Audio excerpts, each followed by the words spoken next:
तो दोस्तों, एक और नया दिन और मैं बलजीत परमार हाजिर हूँ एक नई कहानी, एक नया किस्सा लेकर।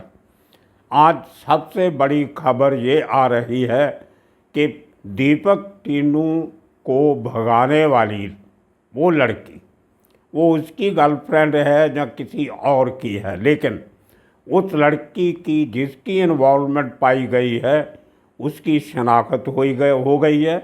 और जिस गाड़ी में, वरना गाड़ी, उस गाड़ी में जिसमें टीनू भाग के गया उस लड़की के साथ शनिवार की रात को, उस गाड़ी को भी पहचान लिया गया है।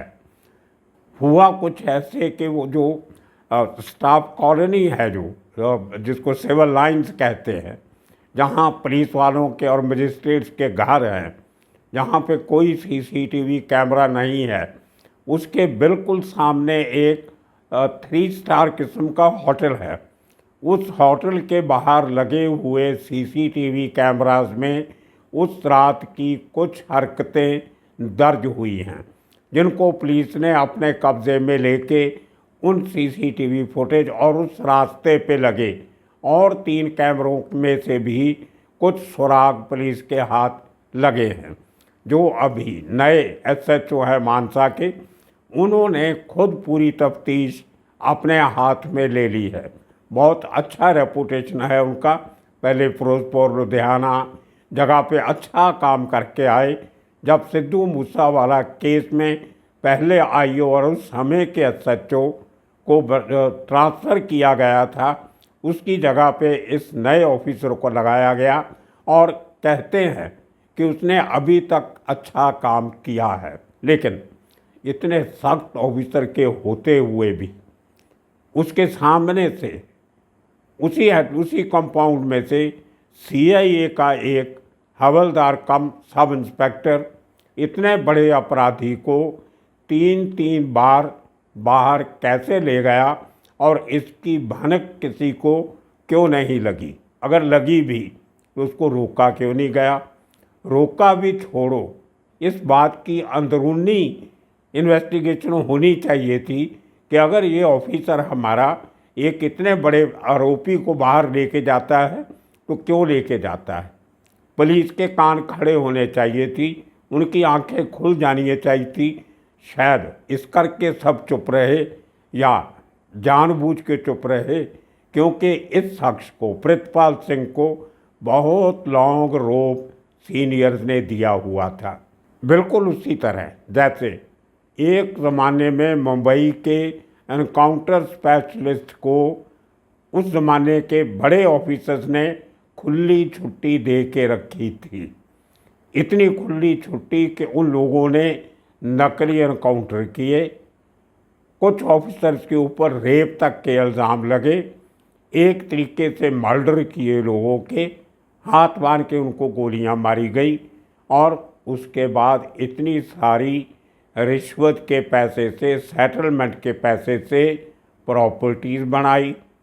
सैकड़ों करोड़ों रुपए की प्रॉपर्टी उनके नाम पे है, लेकिन उसके बावजूद उनको एक लंबी रस्सी दी जाती रही ओवर द ईयर्स।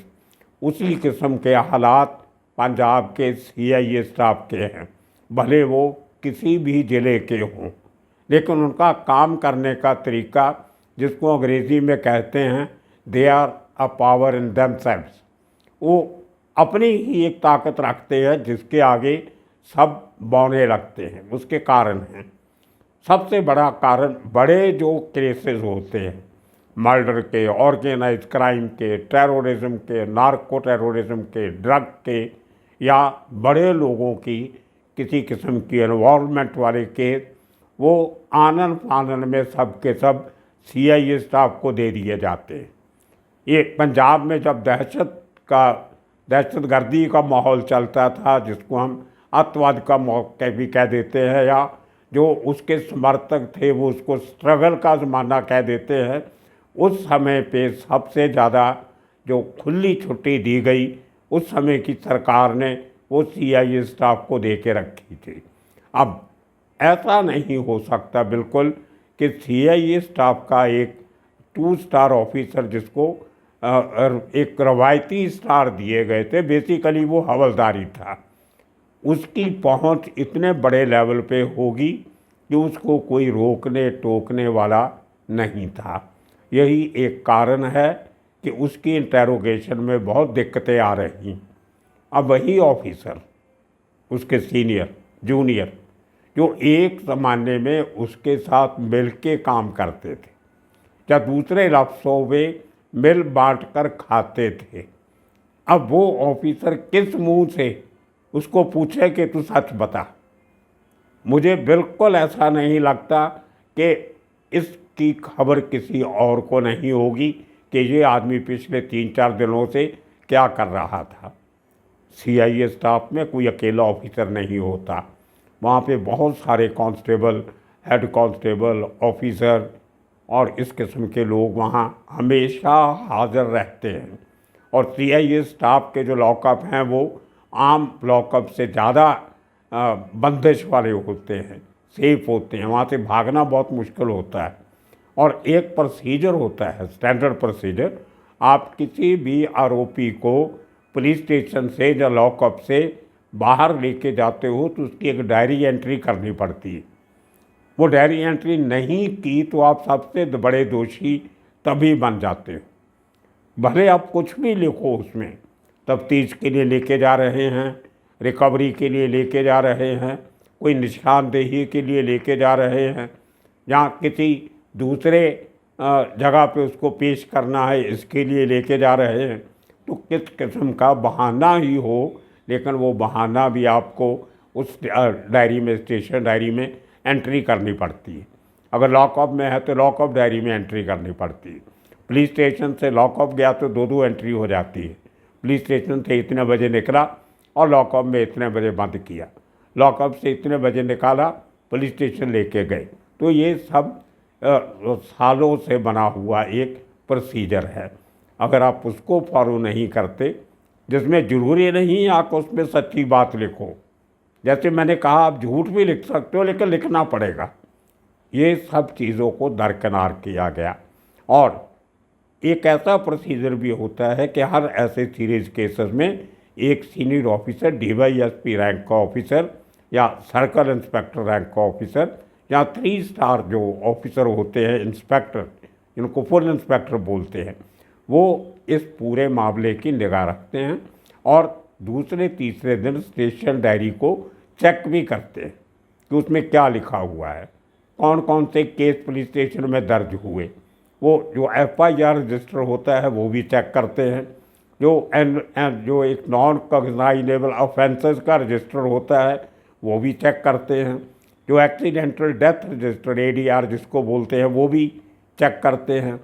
तो कहीं भी कोई सुपरविज़न नहीं थी, कोई सुपरवाइज़र नहीं था, कोई इनको चेक करने वाला नहीं, कोई पूछने वाला नहीं। और आप पूछोगे ऐसा क्यों होता है? सबसे बड़ा जवाब है पैसा, पहुंच, सिफारिश, बड़े अफसरों को खुश करना। ये एक फितरत बन गई है पूरे हिंदुस्तान में। खाली पंजाब पुलिस को बदनाम करने का कोई फ़ायदा नहीं, तकरीबन हर स्टेट में यही पुलिस का किरदार बनता जा रहा है। एक आदमी जो बड़े केस हैंडल करता है, एक बड़ी अच्छी खासी रकम हर मौके पे मिलती है, मुलाकात करने के पैसे, उसको मारने या ना मारने के पैसे, उसको कहीं दूर हॉस्पिटल लेके जाना है उसके पैसे, उसको कोई और सहूलत चाहिए छोटी मोटी, जिस किस्म की करप्शन जेलों में चलती है उसी किस्म की करप्शन जो जुडिशल कस्टडी होती है ना, जो पुलिस कस्टडी होती है, उसके नीचे भी जितने दिन आरोपी पुलिस के पास रहता है उसी किस्म की सौदेबाजी अक्सर होती है।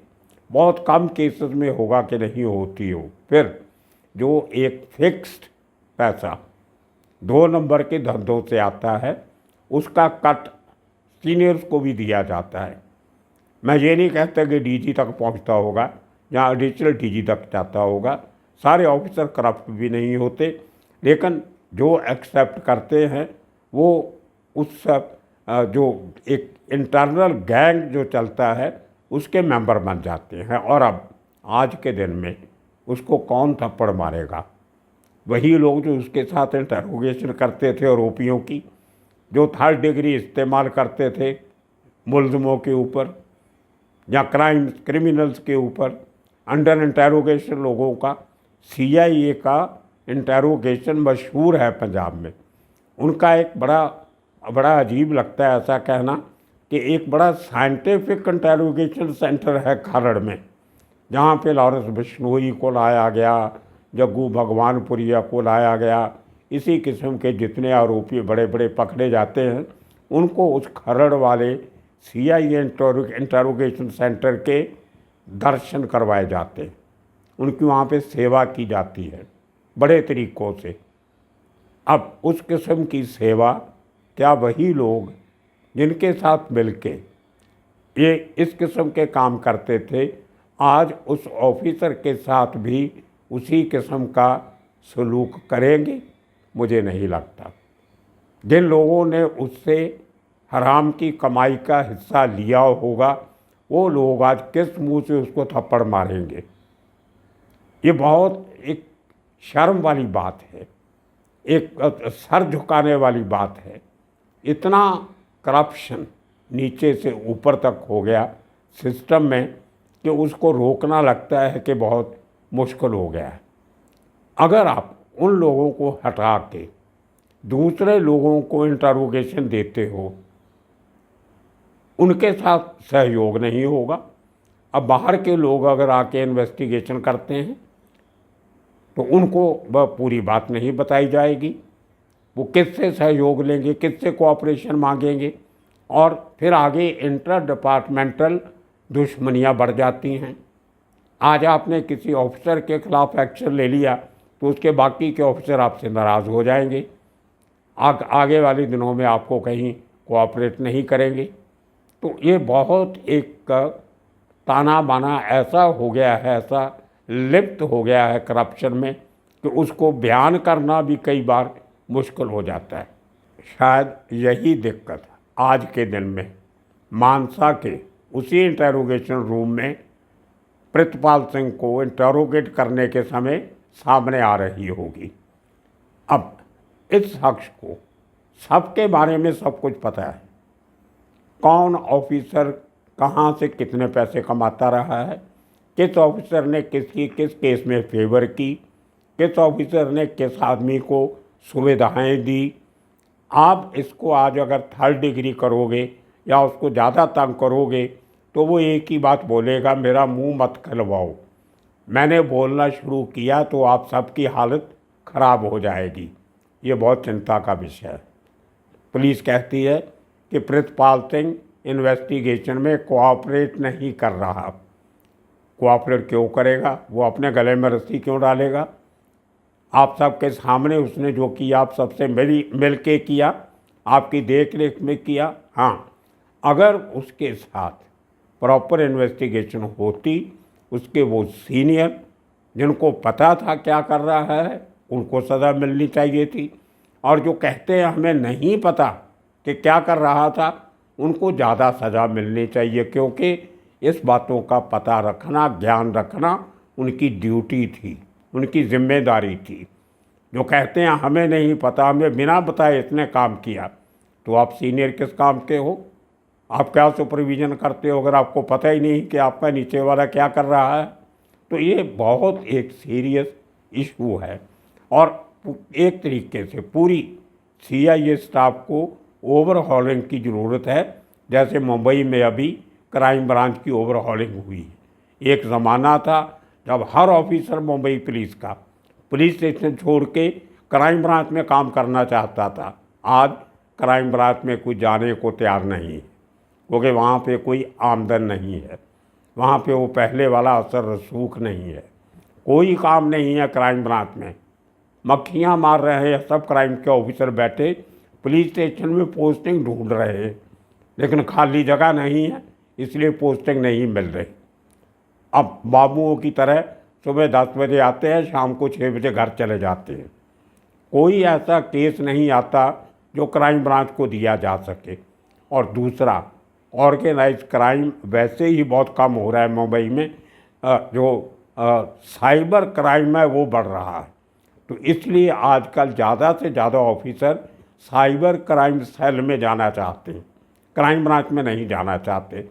या जो इकोनॉमिक ऑफेंसेस होती हैं वो बहुत बढ़ गई हैं, इसलिए आज डिमांड है इकोनॉमिक ऑफेंसेस विंग में पोस्टिंग करने की।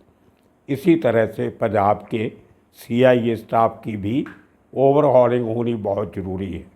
बहुत से लोग 20-20, 25-25 साल से एक ही डिपार्टमेंट में लगे हुए हैं, एक ही रेंज में बैठे हैं। इंटर रेंज ट्रांसफ़र क्यों नहीं की जाती इनकी, ये समझ के बाहर है। नाउ बैक टू वो लड़की, जो लड़की दीपक टीनू को लेके भागी, उस लड़की की शनाख्त हो चुकी है और जब तक शायद हमारी ये वीडियो रिलीज़ होगी या 1-2 घंटे चलेगी, तब तक शायद वो लड़की पकड़ी भी जाएगी। पुलिस उसके पीछे है, पूरी इन्फॉर्मेशन मिल चुकी है, खाली टाइम का एक है कि किस टाइम में, कितने समय में वो हाथ आ जाएगी। तो उससे काफ़ी सुराग मिलने की बात लगेगी। और दूसरी बात, जो प्रितपाल सिंह के घर से 3 नाजायज़ हथियार मिले हैं, क्या मान सकते हो? एक हवलदार की इतनी हिम्मत कि अपने सरकारी आवास पे 3 नाजायज़ हथियार रखता है, 2 पिस्टल, 2 रिवाल्वर और 1 पिस्टल, और साथ में गोलियां। कैश भी मिला है, कुछ प्रॉपर्टी के कागज़ भी मिले हैं, लेकिन उनका खुलासा अभी तक पुलिस ने नहीं किया है। वो भी आने वाले दिनों में होगा। जो नई SIT बनाई गई है मुखविंदर सिंह छीना की सरपरस्ती में, वो आने वाले दिनों में क्या करती है वो देखना बहुत ज़रूरी होगा। अब मेरे हिसाब से पुलिस का टीनू को पकड़ना ज़रूरी नहीं है, अब मुझे लगता है उसको ठिकाने लगाने की कवायद चलेगी, जो बहुत सालों से एक दस्तूर रहा है हर पुलिस फोर्स का। जो आदमी उनका नाक काटता है, ये लोग उसकी गर्दन काट देते हैं। ये सीधा सा एक फार्मूला है। तो ये लेने के देने पड़ जाएंगे टीनू को। और ये कहते हैं एक बात की इंतहा भी होती है। आप कितनी बार पुलिस को इस तरह से धोखा दे के, चकमा दे के भाग जाओगे और फिर क्राइम करते रहोगे? कुछ सब कैसे लोगों को भी मिलना ज़रूरी है। तो ये आने वाले दिनों में देखना होगा कि नई SIT की क्या भूमिका होती है, किस तरीके से काम करते हैं। और पुरानी SIT जो सिद्धू मूसेवाला केस में इन्वेस्टिगेशन कर रही है, उसके में भी कुछ सरगर्मी देखने को आई है। उस टीम के जो हेड है जसकरण सिंह IG, वो कल मूसा परिवार को मिले थे उनके गांव जाके, बलकौर सिंह सिद्धू मूसेवाले के पिता को, और 1 घंटा लंबी उनकी मुलाकात हुई है। उसमें क्या डिस्कस हुआ वो मैंने पूछा नहीं, लेकिन लगता है कि कुछ इन्वेस्टिगेशन में तेज़ी आएगी। कुछ और लोगों को दोनों केसों में, सिद्धू मूसेवाला केस में और दीपक टीनू केस में, शायद आज रात तक और नामजद किया जाएगा। उनमें कुछ पुलिस वाले भी हो सकते हैं, मुझे ऐसा लगता है। खाली प्रितपाल सिंह की बात नहीं है, कुछ और ऑफिसर्स का रोल भी सामने आ रहा है। ये आज रात लेट नाइट या कल सुबह तक सामने आ जाएगा। तो देखते रहिए बलजीत परमार पर यू। कल के लिए एक नई कहानी, नई बात लेके फिर आपके सामने हाजिर होंगे। तब तक आप सबका शुक्रिया, धन्यवाद।